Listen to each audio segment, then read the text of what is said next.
Guys, അപ്പോൾ നമുക്ക് follow ചെയ്യാൻ പറ്റുന്ന 3 നല്ല ഹാബിറ്റ്സ് ഞാൻ പറഞ്ഞുതരാം. ആദ്യത്തെ ഹാബിറ്റ് വെച്ച് കഴിഞ്ഞാൽ ബുക്ക് വായിക്കുക.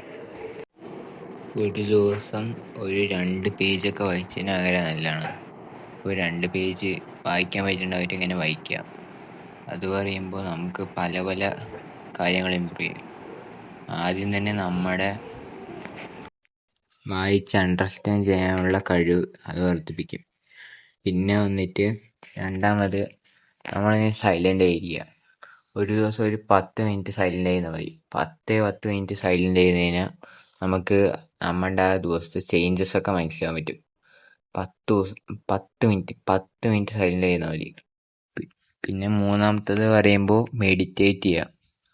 മെഡിറ്റേറ്റ് നമ്മൾ പൊതുവെ കണ്ടു. മെഡിറ്റേറ്റ് ബുക്ക് വായിക്കുക, ഈ സൈലൻ്റ് ആയിരിക്കുക ഒക്കെ കേൾക്കാറുണ്ട്. പക്ഷെ നമ്മളാരും ഫോളോ ചെയ്യാറില്ല.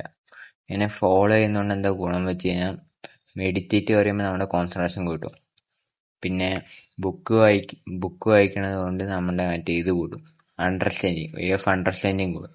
അതിപ്പോൾ പഠിക്കുന്ന കുട്ടികളൊക്കെ ആണെങ്കിൽ നന്നായി പഠിക്കാനൊക്കെ പറ്റും ഈ 2 ഹാബിറ്റും ഉണ്ട്. സൈലൻ്റ് ആയിരിക്കുക പറയുമ്പോൾ നമ്മുടെ മൈൻഡ് ക്ലിയർ ആവും. നമ്മുടെ മൈൻഡ് ക്ലിയർ ആയി പറഞ്ഞാൽ നമുക്ക് നന്നായി വർക്ക് ചെയ്യാൻ പറ്റും. അതുകൊണ്ടാണ് ഞാൻ സൈലൻ്റ് ആയിരിക്കാൻ പറഞ്ഞത്. ഇങ്ങനെ ഒരു 4 ഹാബിറ്റ്സ് ഫോളോ ചെയ്ത് കഴിഞ്ഞാൽ പറഞ്ഞാൽ നമ്മുടെ ജീവിതത്തിൽ ഇങ്ങനെ മാറ്റങ്ങളൊക്കെ ഇങ്ങനെ കാണാൻ പറ്റും. അതായത് ഇപ്പോൾ പഠിക്കാത്തവരാണെങ്കിൽ നന്നായി ഏറ്റവും കൂടി ബെറ്ററായി പഠിക്കാൻ പറ്റും.